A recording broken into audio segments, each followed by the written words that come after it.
this evening and gracing the Economic Times Infra Focus 5th Annual Summit. Everyone, let's have an action replay with the applause. Sir, we invite you on the stage for a few words from your side. Ladies and gentlemen, Shri Jayant Sinha ji. Sir, please.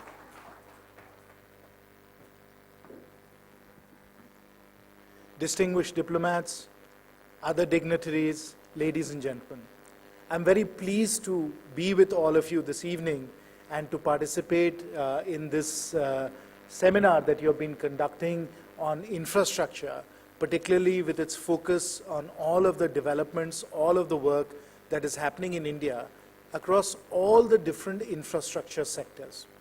Certainly, I'm sure you've spoken about roads, about what is happening with respect to our highways, our bridges, our ports, all of the great work that is happening over there, where in some ways we have almost doubled the rate of highway construction from the UPA government to the NDA government. So we've almost doubled the rate at which we are building our highways, our ports, our bridges. And what we've accomplished in 3 short years as far as the transportation sector is concerned, the road sector is concerned, is nothing short of extraordinary. In the power sector as well, the growth that we are seeing in renewable energy, in coal production, in production of conventional energy sources is also been quite outstanding. And so as far as that infrastructure sector is concerned, power, there as well, we have seen some very remarkable developments. Railways, of course, required a tremendous amount of capital investment that had also been pending for a very long time. We had railway infrastructure investment in the region of 50,000-60,000 crores, no more than that, during the UPA times. During the NDA time, under Honorable Prime Minister Modi ji's leadership, we have almost doubled the capex going into railways, and you're seeing that difference in terms of the quality of the coaches, in terms of the reduction in congestion, the building of new lines, the speed of our travel as far as railways are concerned. And so in that very important, extraordinarily important infrastructure sector as well, we have taken giant strides and railways have really moved forward. Now those are some of the other infrastructure sectors. But I'm here to speak to you not about those, of course, but about what is happening in the aviation sector. And the aviation sector has seen extraordinary growth over the last 3 years. In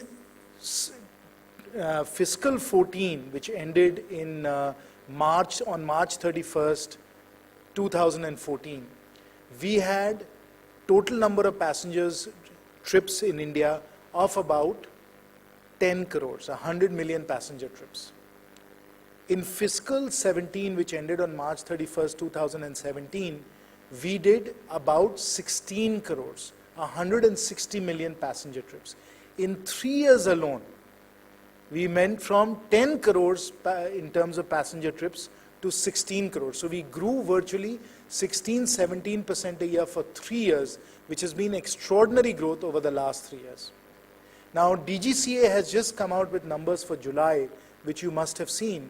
And in July also, and this is July 2017 being compared to July 2016, you'll have seen that the growth rate continues to be at 15.6%.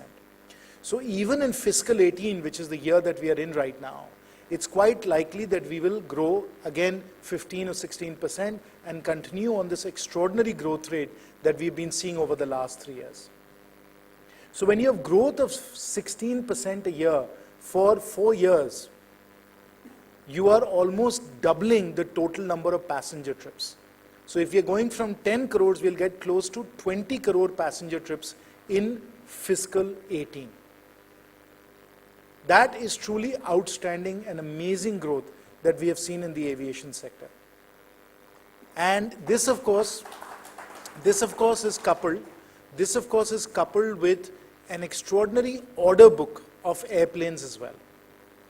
When we came to power, as I said, at the end of fiscal 14, the total number of planes that were operating in India were about 395, almost 400 planes. The number of planes in the sky that we have right now in India are over 500. So that number has grown by 25%. It's not grown 60-70% because the load factor of our planes has gone up. But what is outstanding and truly, I think, quite remarkable about the commercial fleet in India is that we have 650 planes on order right now. These are firm orders. We have 500 planes right now, commercial planes, and we have 650 planes on order. No country, from the facts that we've got, no country has more planes on order than India does right now. 650 planes on order. So given that we've seen all this extraordinary growth so far, we are likely to see continued very, very strong growth going forward. And actually the aviation sector in India has a long-term growth rate of about 12% domestically and 9% internationally over the last 15 or 20 years. That's been the long-term growth rate. Now, along with the fact that we have 650 planes on order, we have 500 planes in the sky right now, the other area where we've seen genuinely dramatic growth, almost exponential growth, is in the number of airports. Civil aviation in India is about 75 years old. And in 75 years, we had 75 operational airports. So effectively, in 1 year, we were adding 1 airport to our aviation network. Through the regional connectivity scheme, ladies and gentlemen, which has been a very unique, innovative scheme that we launched this year, we have started up 30 new airports. 30 new airports, and it could be higher. It's simply a function of getting certain approvals and certain issues that are slowing us down as far as some airports are concerned. We would have added even more airports. So while we had an airport a year over the last 75 years, through our UDAN, Ude Desh Ka Aam Nagrik regional connectivity scheme, instead of 1 airport a year, we have done over 30 airports this year alone. Over 30 airports. And so the total number of airports in our network has gone from being 75 at the beginning of this year to over 100, 106 or so at the end of this year, which I think is truly quite remarkable in terms of what we've done. And here's another astounding statistic. The total subsidy amount that we are paying for activating these 30 or so airports that have been dormant is 200 crores. So just for 200 crores of subsidy, viability gap funding, VGF funding, 200 crores,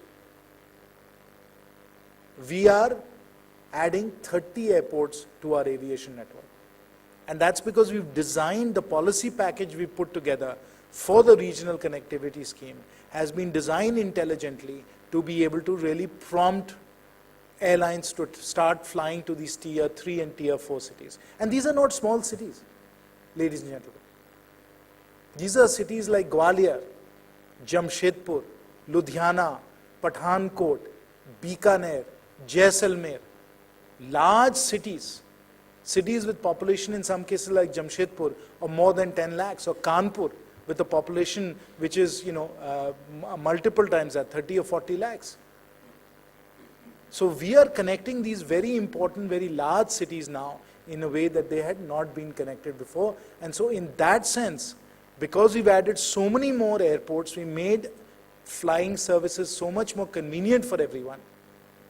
We are really expecting continued strong growth in the aviation sector going forward, and which is why we are seeing the order book of 650 planes right now. Now, as they say, you have to put your money where your mouth is. And I think there is no firmer evidence of the fact that UDAN has been successful than the fact that Indigo has ordered 50 turboprops, 50 ATRs for $1.5 billion, so that they can take advantage of the UDAN scheme and fly to tier 3 and tier 4 cities. They've ordered 50 planes to take advantage of UDAN. And SpiceJet has also ordered 50 planes, Q400s, from Bombardier so that they can fly to tier 3 and tier 4 towns. This is an illustration of how revolutionary the UDAN program has been to open up regional connectivity and get cities like Jamshedpur and Ludhiana and Pathankot and Bikaner and Jaisalmer, Trichy, cities like that connected up to the aviation network. So we are just in the beginning.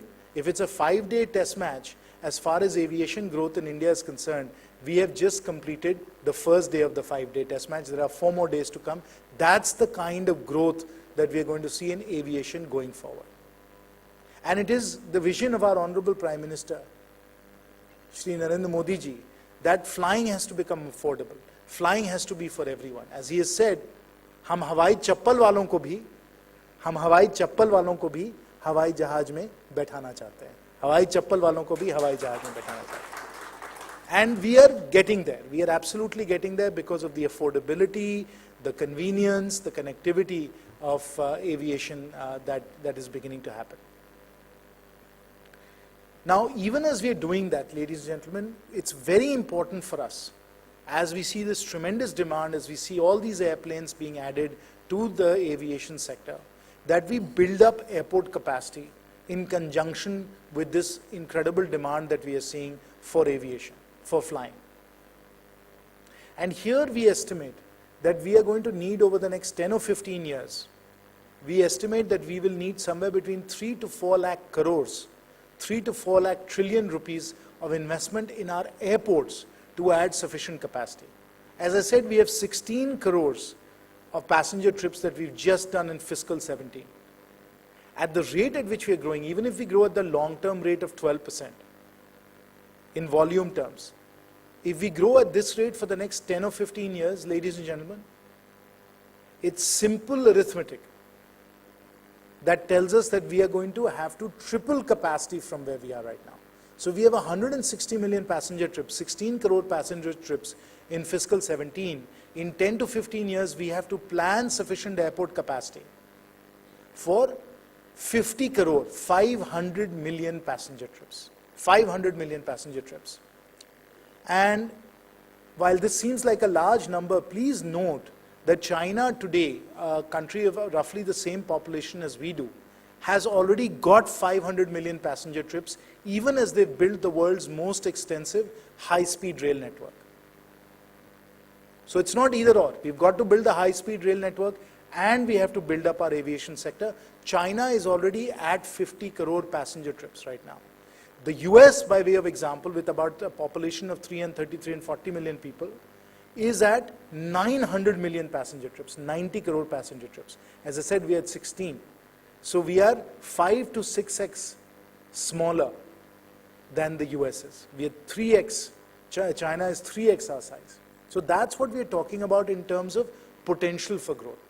And to meet that potential for growth, to meet this tripling of requirements, we have to spend somewhere between 3 to 4 lakh crores for our airports alone. Now, building these airports requires not just significant investments, it also requires that we think in a very integrated way about the entire regional plan that develops and has to be formulated along with the building of a large airport. You could say that Delhi airport is growing because of Gurgaon. You could almost say that Gurgaon is growing because of Delhi airport. And that is the kind of symbiotic relationship that develops between a large airport and the urban area around it. And as we look at the large airports that we are likely to build over the next 10 or 15 years, Navi Mumbai, Jewar, new airports in Guwahati, Pune, in Goa, in Patna, when you look at these large airports that are going to have to be built, you will soon realize that these airports are going to transform their urban regions that they are going to be located in. They're going to transform those urban regions. And we are already seeing that in Devanali, which is where Bangalore International Airport is right now. When Bangalore International Airport was initially built, it was of course a long distance from the city. And the view was 5, 8, 9 years ago that it would be very difficult to build a sufficient urban infrastructure around the airport. But ladies and gentlemen, it's actually happening. you're seeing a tremendous amount of regional development happening around Bangalore airport. And we have to learn from those experiences. We have to understand that when we take a major transportation hub, which is seeing crores of passenger trips a year, and we put it near an urban center, it is going to shape the growth of that urban center, that urban agglomeration. And therefore, we have to plan in a very integrated way for that airport and the development of the airport. Obviously, we have to think about transportation, but we also have to think about a number of other issues, such as the logistics that will develop around it. Do we build a multimodal cargo hub? If so, how do we set it up so that the transportation access, the railway access, the trucking access, all of that is planned in a very coordinated and proper way so that it doesn't jam the traffic? If we are going to build tourism around that particular airport, how are we going to enable that tourism to happen? Should we think about ways in which we can connect that airport very quickly to important tourist sites? As we think about a new airport for Jaipur, that becomes a very important factor because Rajasthan is such an important tourism destination. How do we think about that? There are a lot of ideas that people have right now about medical tourism, for instance. In Bangalore, they're really exploring that. So how do we build world-class medical complexes around our airports? Medanta is already benefiting from the medical tourism that is happening in Delhi airport right now. So how do we think about that as well? And then finally, ladies and gentlemen, let's look at Orlando. Orlando airport has grown by leaps and bounds, but it is also servicing an extraordinary entertainment area. Universal Studio, Disney World, all of that is developing around Orlando airport.